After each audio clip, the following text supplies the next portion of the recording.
Good afternoon and welcome to another episode of Mile High Discussions, a show that allows DPS students to come on and have their voices heard. I'm your host, Michael LeBois, and I will be guiding and moderating our discussion today.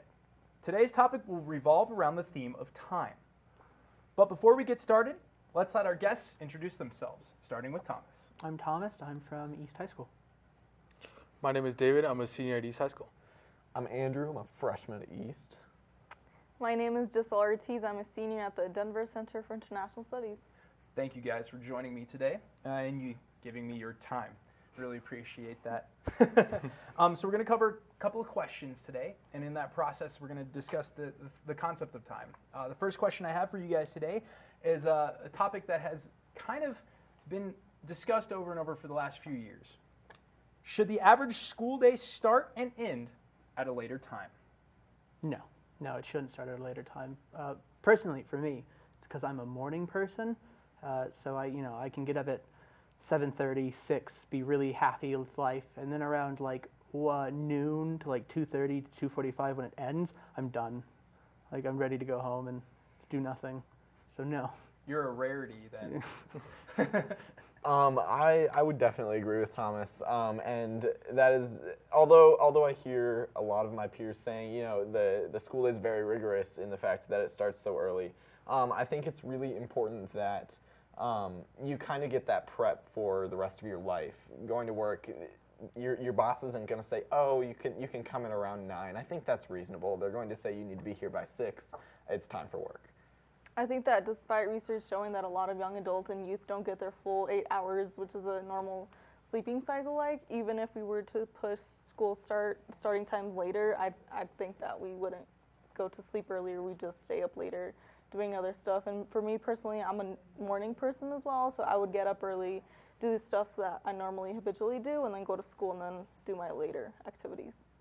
And I would definitely agree with that. I mean, it's kind of just like a habit that, us as individuals, as students, we kind of tend to develop. It's kind of just like, you kind of riding a bike, you kind of have to keep on going with it. So I feel like, if we push it to a later time, I feel like it will definitely change our habits and change, besides, getting up later, it also extends the day. So then that means we have less time throughout the day to do homework or to do other activities. Now, the standard time of work is generally 9 to 5 in most aspects. Other jobs require you to be there from, as you said, like 6 a.m., but it's normally an 8-hour shift. Do you feel that being the standard set of time, does that change your opinion in any way about how education should work? Should it stay in that time frame that it is now, or should we shift it to kind of fit what we would do as a standard work schedule?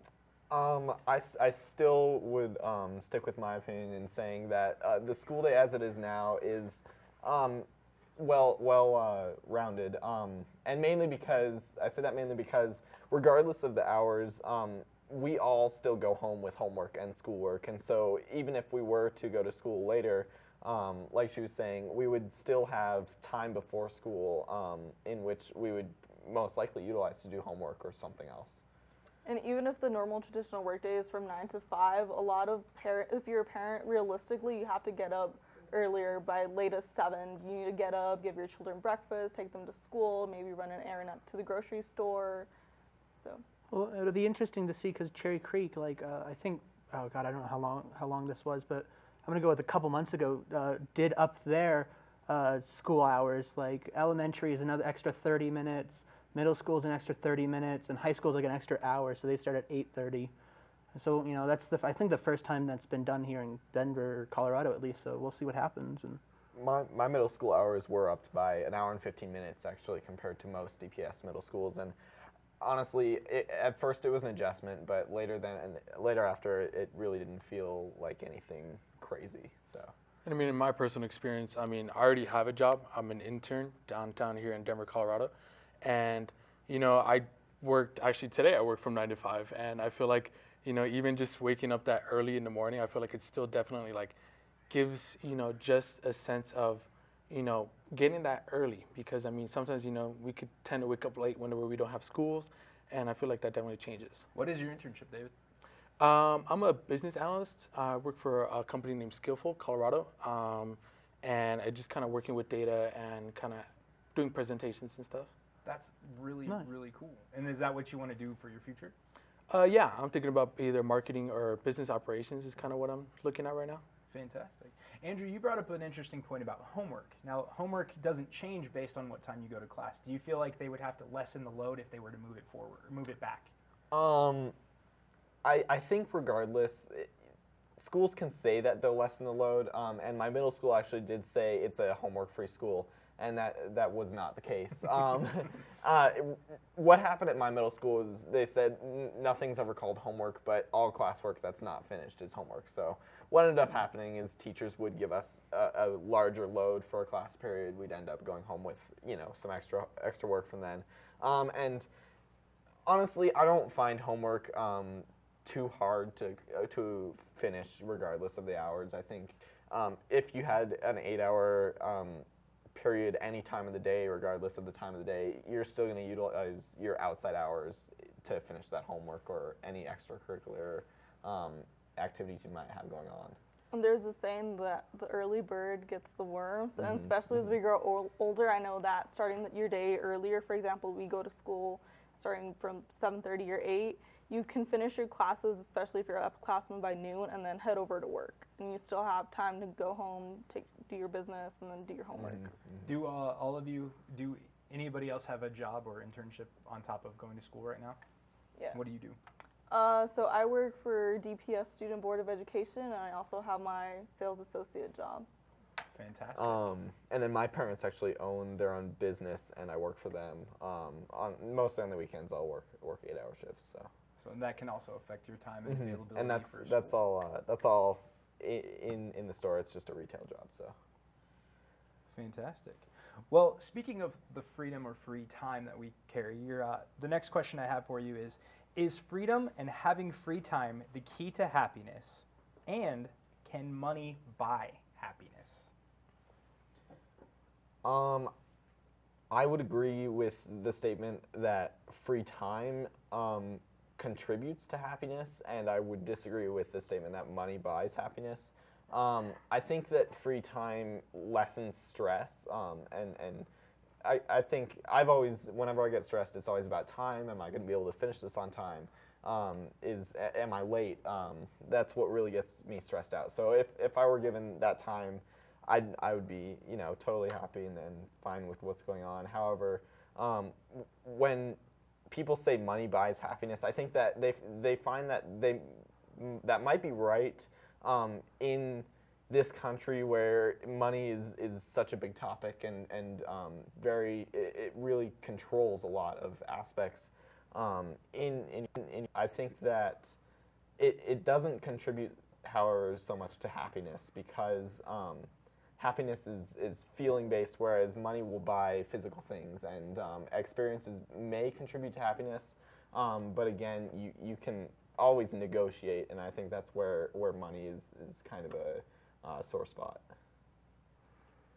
Sorry. I would go. I'd agree with Andrew on the fact that money does not buy happiness. Well, I mean, yeah, it can for 8 hours. It's like giving a child a toy on Christmas.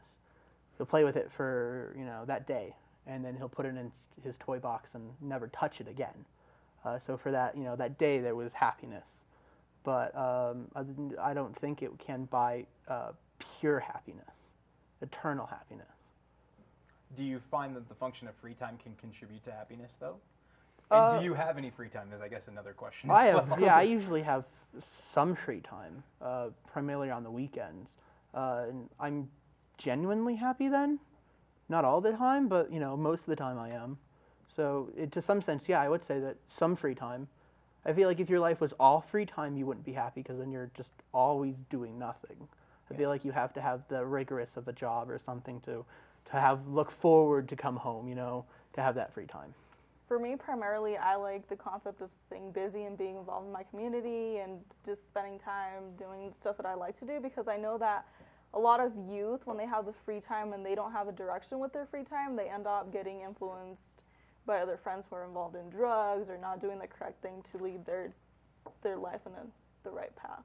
Right. Would you consider your contribution to community, though, use of your free time in a sense. So that's available to you to do something that makes you happy. Yes. So in my free time, if I'm not working, I'm usually out like spending my time with my parents, or like I said, volunteering or signing up for anything. David? Sorry, I haven't contributed. I mean, everybody's just kind of jumping in here.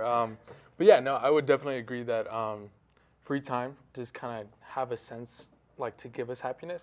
But I would also disagree that with the other statement that money does buy happiness. I feel like, again, like as my peers have stated, you know, it could buy a temporary happiness, maybe like tangible items that we could have. But I feel like, you know, just being happy in my perspective has been kind of just being around people. You know, again, as Giselle has stated, I also volunteer within my community, and I feel like, you know, just kind of helping out others really, you know, kind of just makes me happy because, you know, it makes other people smile. And, you know, I also like to spend time with some family, you know, and I feel like, you know, money doesn't always have the answers for us, you know. But could you say maybe, and I'm just playing devil's advocate here, Yeah. you can use your money to contribute to your volunteers or your positions of community service to help contribute to the happiness of others. Is that an option as well? Yes. And Yes, it is. And in what ways, Thomas? You can, you know, work for 8 hours and, you know, then take whatever money you can spare, because there's always living expenses and things like that. So whatever money you can spare to, you know, give to the homeless shelters or things like that, so that, you know, somebody else can get back onto their feet and be in a stable situation such as you are. I think that statement is much more applicable when the money is not earned but given, and I think that's just purely because when you're earning money, it's you're at your job and it may not be the happiest moment of your life. It's probably pretty dull. You're kind of just doing your thing, and then you get home, go to bed, wake up the next day, go back to work. Whereas in Thomas's case, if you were to give, say, maybe you went to the store, bought a couple burritos, and took them to a homeless person who you've seen on your curb a couple times a week, that would probably make their day or possibly even their week, just because it's something that they've possibly never had or haven't had in a while. So I think if you are a person who works, you've had the money around, and it's nothing exciting, it's nothing new. I think really the differentiation is what causes the happiness. So I have a quick question for the three seniors. Do you guys know where you're going to college next year? Yes. Where are you guys going, Thomas? I'm going to Hastings in Nebraska. In Nebraska? Awesome. I'm going to Metropolitan State University here in Denver. I'm a grad of the Roadrunners as well. And you? I'm going to Colgate University in New York. Congratulations. Oh, nice. Cool. So now, that being said, all three of you are going to very different universities. All three of you are going to very different locations. Will you be planning on spending your free time in different ways, i.e. Hastings being sort of a smaller town, Metro being your hometown, I'm guessing, and then Colgate being, you said in Upstate New York. upstate yeah. New York, which is not New York City, but close enough. Yeah. Could you say that you will use that free time to find happiness while you guys are in your new states of mind in college? Well, I mean, in my opinion, I mean, I'm kind of just staying here. Right. You know, I was raised here in Denver. I wasn't born here, but I was raised here. And, you know, I kind of wanted to stay close to my family. And, you know, I kind of chose it for that kind of reason. You know, I feel like in my happiness, it would buy me, my happiness is my family, and it is giving back to my community. And, you know, it worked out because Metro's giving me a good sum of money that could definitely help out financially.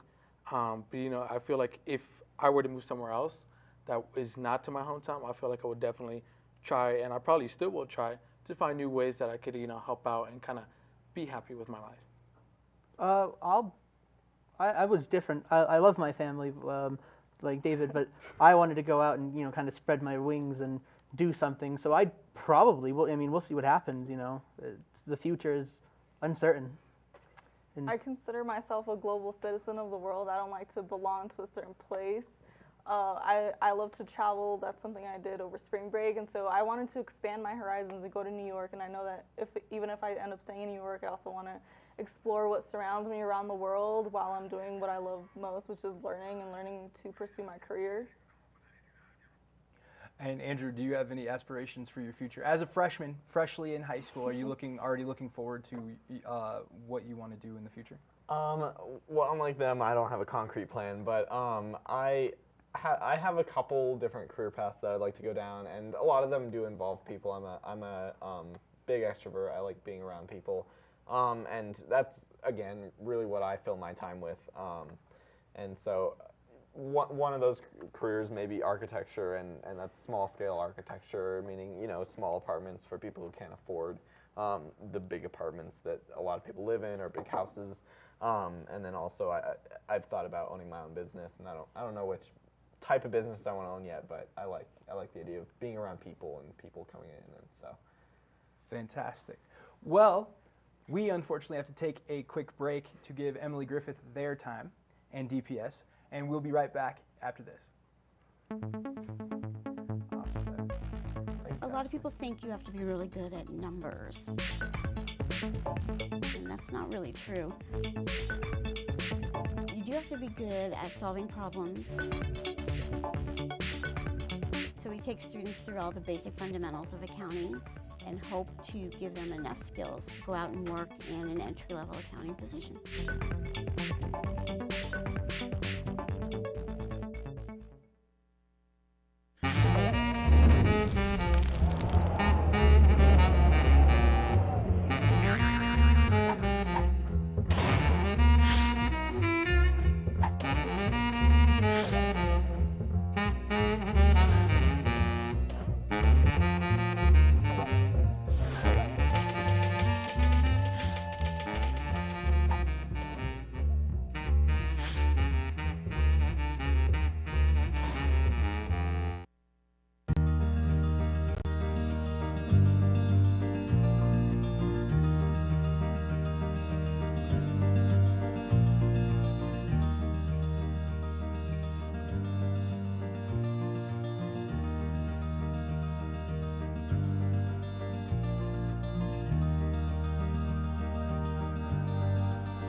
Welcome back to Mile High Discussions. I'm your host, Michael LeBois. With me today, we have Thomas, David, Andrew, and Giselle.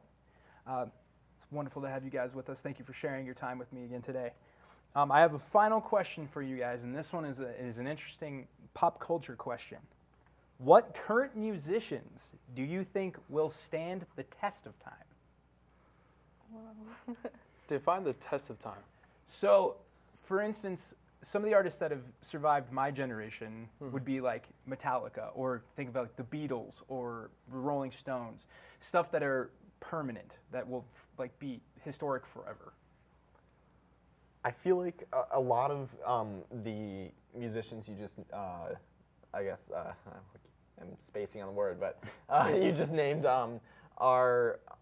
they did something new, and I think that's Revolutionary. Yeah, that's definitely why they still last to this day and are still popular. And so I think only really musicians and pop culture artists, and that could include art artists and people who do other things. I think they'll only when they do something different and revolutionary, they will really stand that test of time. Can you think of any right now that in your opinion would stand the test of time in this modern period? I am spacing his name, but I know of a modern artist who was able to basically create art out of a urinal.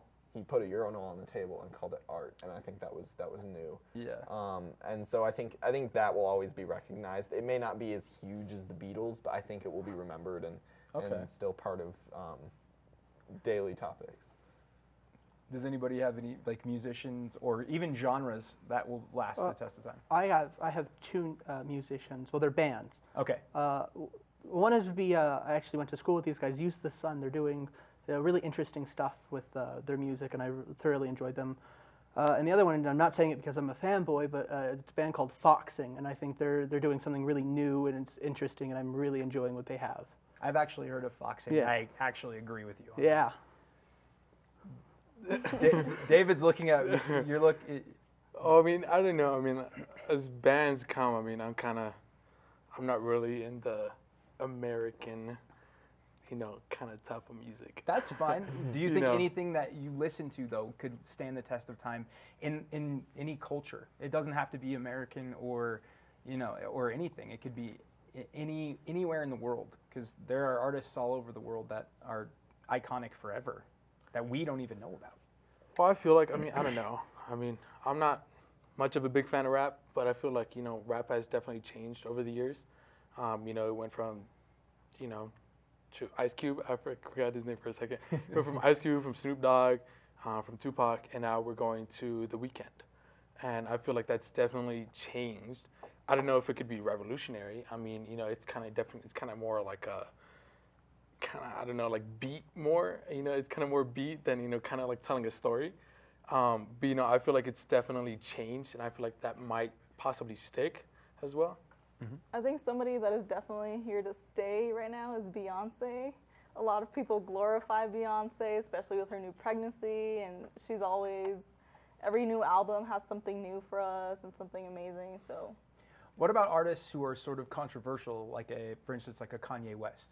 Do you think he, as an artist, can stand the test of time as well? I'm gonna go with yes, because I like Kanye. Okay. His last album, My Beautiful Twisted Dark Fantasy, I don't remember what it was a great album.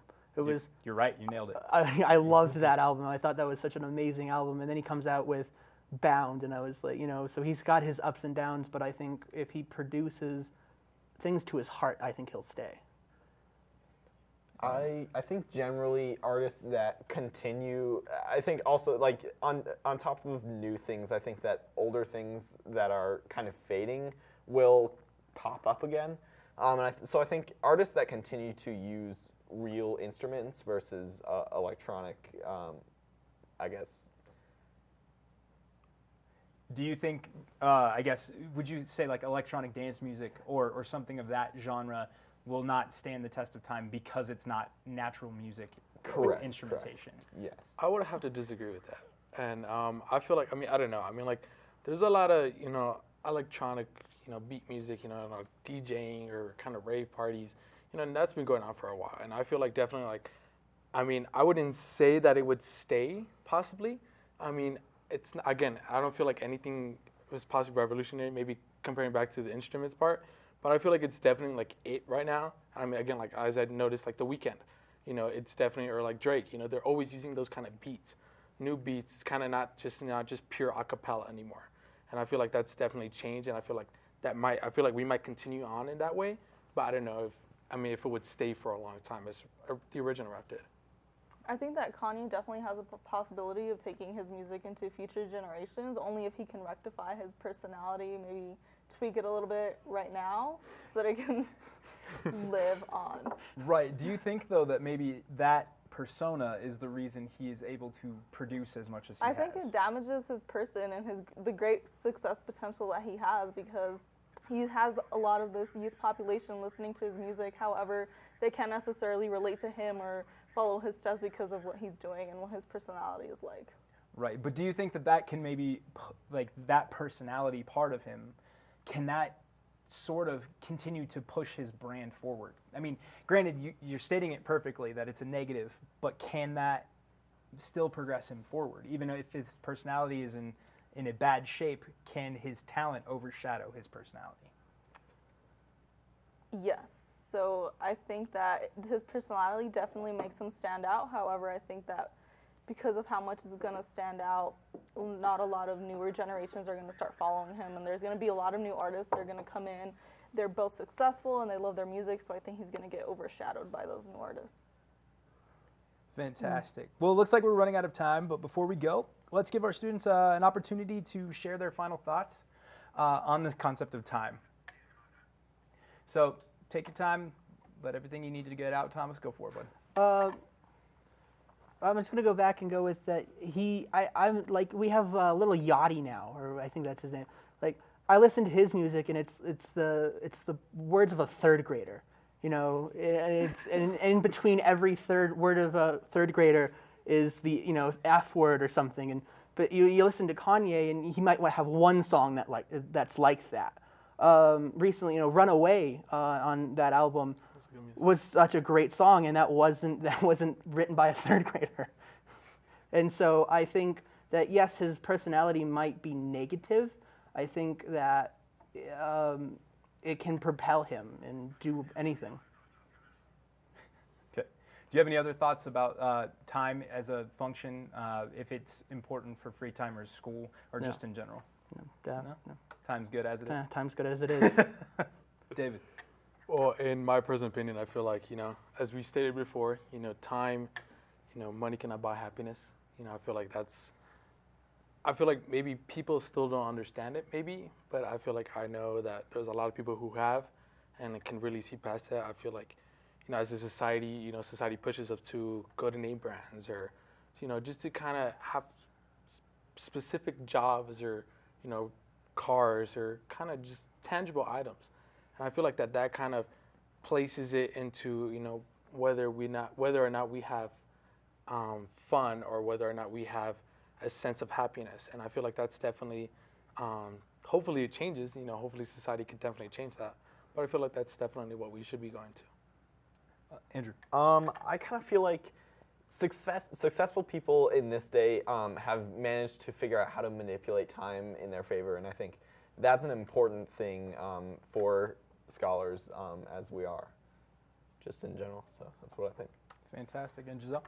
I would agree with his comment that a lot of leaders nowadays have learned to manipulate their time, but I think that considering myself like a young Hispanic female leader, I don't think that I'm because I'm placed into those cohorts that they can determine the success to which I'm capable of, and I think that time is just a manner and space that society has created that just needs to be better taken care of.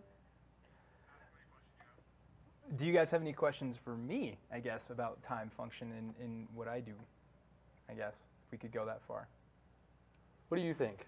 I mean, kind of what's your opinion What's your on final that? thoughts? Yeah. So, interestingly enough, when I was in high school, I thought like you guys. I didn't necessarily think that the school day was in a bad position. I also went to private school, so my school day started at 8 o'clock every day.